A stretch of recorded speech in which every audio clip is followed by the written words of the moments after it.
Welcome to Fam Tales from Vietnam, where we bring you chilling, real-life ghost stories from deep within the heart of Vietnam.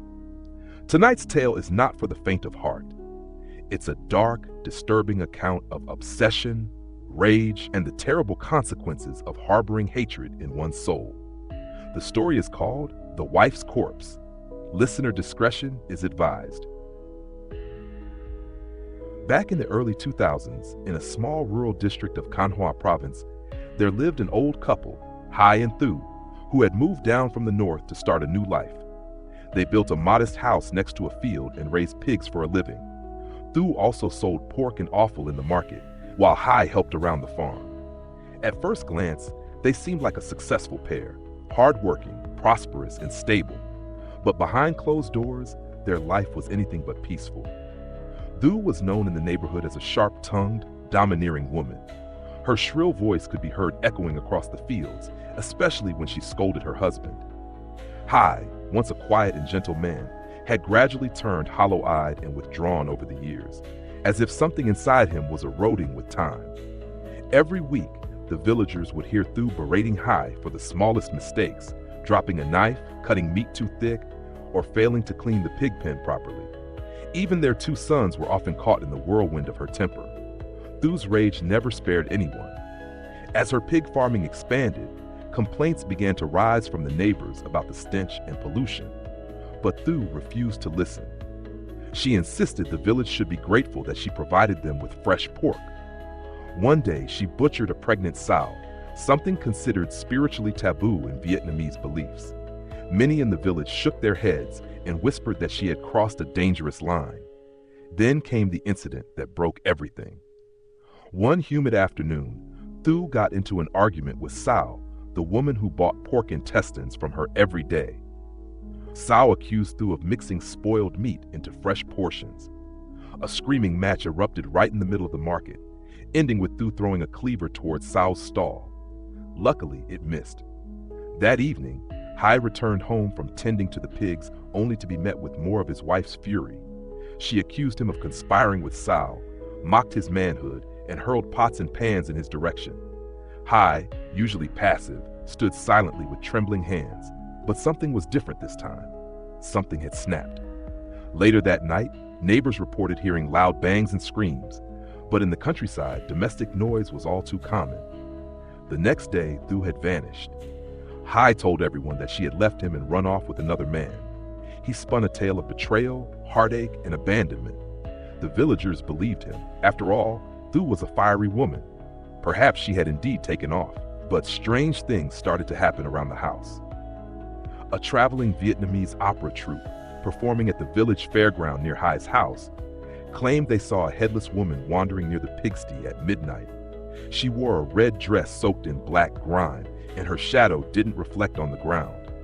One of the actors fainted on the spot, while others fled in fear. Then came the flies. Swarms of them gathered around the pig pen despite no visible filth. The pigs refused to eat. Dogs howled into the night, facing a dark corner of the yard as if something unseen loomed there. Even the chickens pecked at thin air and squawked in terror. Word spread quickly. The village elder, an old man who was well-versed in spiritual lore, warned that someone had likely died unjustly and was unable to pass on. Hai dismissed the rumors with a nervous laugh. But things spiraled when Thu's younger brother, suspicious of her disappearance, came looking for answers. He asked around, growing more doubtful of Hai's story. One morning, he snuck into Hai's backyard and lifted the wooden cover of the pig waste pit. He recoiled in horror. Floating in the thick, dark muck was a strand of long, black hair, still shiny, still fresh. He called the police. Authorities drained the waste pit and uncovered the grisly truth. Dismembered human remains, including a head with half of the scalp torn off and eyes wide open in agony. The body had been hacked in a butcher's fashion, deliberate, precise, cold. DNA confirmed it was Thu. Hai was nowhere to be found. A nationwide manhunt ensued. Eventually, police caught him near the northern border trying to cross into China. When interrogated, he confessed everything. He had killed Thu in a fit of rage. She had belittled him for the last time, and he snapped. After striking her with a meat cleaver, he dismembered her body and dumped it into the pig waste pit, hoping it would dissolve with time. He even continued selling pork in the market as if nothing had happened. When asked if he regretted it, he replied calmly, "I don't. For over 30 years, she treated me worse than a dog. I was already a ghost before I killed her." At his trial, Thu's own relatives, including her mother, pleaded with the judge for leniency. They admitted that Thu had been cruel, verbally abusive, and unstable.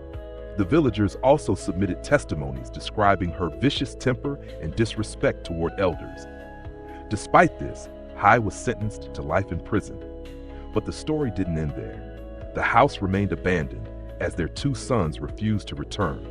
One of them claimed that every night at exactly 1:37 a.m., the time when their mother was believed to have died, they could hear her voice calling from the pigsty, soft at first, then shrieking in terror.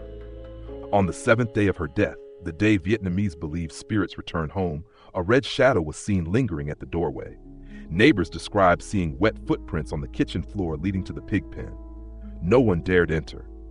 A monk was called to perform a cleansing ritual. But halfway through the chant, he vomited and collapsed, saying, "Her soul is not here. It's trapped somewhere dark, very dark."